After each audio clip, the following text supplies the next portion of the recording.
जी, पहले तो समाजवादी पार्टी न्याय की बात कर रही थी, फिर रविंदर सिंह जी डिबेट में बात करते करते पीडीए वाली बात भी उन्होंने एक्सेप्ट कर ली और उन्होंने कहा कि आरएसएस ये जहर घोल रही है, बीजेपी ये जहर घोल रही है, समाज को लड़ाने की कोशिश कर रही है।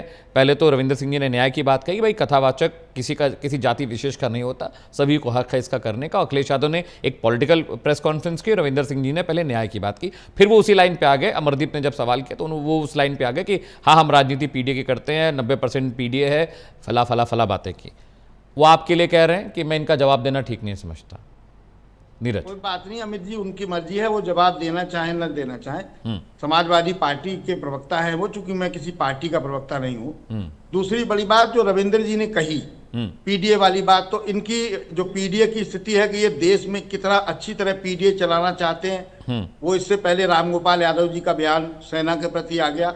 समझदार हैं आप, समझ गए होंगे तमाम चीजें। दूसरी बड़ी बात जो अभी अमरदीप त्रिपाठी जी ने एक बात कही कि ये ब्राह्मण विरोधी है, बिल्कुल ठीक बात की। आप हमें बता दीजिए पिछले 10 साल से अखिलेश यादव समाजवादी पार्टी के राष्ट्रीय अध्यक्ष हैं, एक ब्राह्मण बता दीजिए आपने एमएलसी बनाया हो, एक ब्राह्मण बता दीजिए राज्यसभा भेजा हो, पत्रकारिता बंद करके घर चला जाऊंगा। दूसरी बड़ी बात कि जब एमएलसी बनाने की बात आएगी तो बलराम यादव बेटा उनका है, बलराम यादव का बेटा संग्राम यादव समाजवादी पार्टी से आजमगढ़ से विधायक है, उनके पिता बलराम यादव को एमएलसी बनाया जाएगा, वहां भी परिवारवाद चलेगा।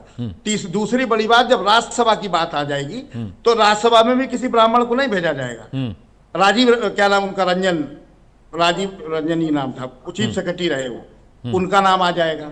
तो आप ब्राह्मणों के बारे में कब, पूरी पार्टी में किसी बड़े पद पे एक ब्राह्मण का नाम बताइए जो इस समय मौजूदा स्थिति में बैठा हो, नहीं है, तो और क्या कहा जाएगा। जो चीजें सामने दिख रही हैं उसको देखा जाएगा ना सर। आप कागजों में, जनेश्वर मिश्रा जी ब्राह्मणों के बड़े नेता थे, आप अगर मुसलमानों की बात करिए, अल्पसंख्यकों की बात करिए, आपने आजम खां को बनाया, ब्रांड एम्बेसडर नेता थे समाजवादी पार्टी मुसलमानों के, मैं स्वीकार करता हूं।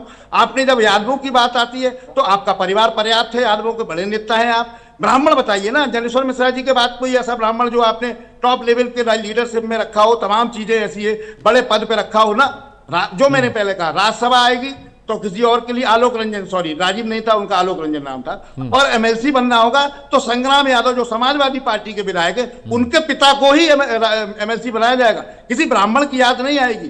तो निश्चित रूप से ब्राह्मण अंधा नहीं है, बहरा नहीं है, गूंगा नहीं है, समाज में सब कुछ देख रहा है और समय जब आता है तो जवाब देता है। जी अमित जी। रविंदर जी क्या जवाब देना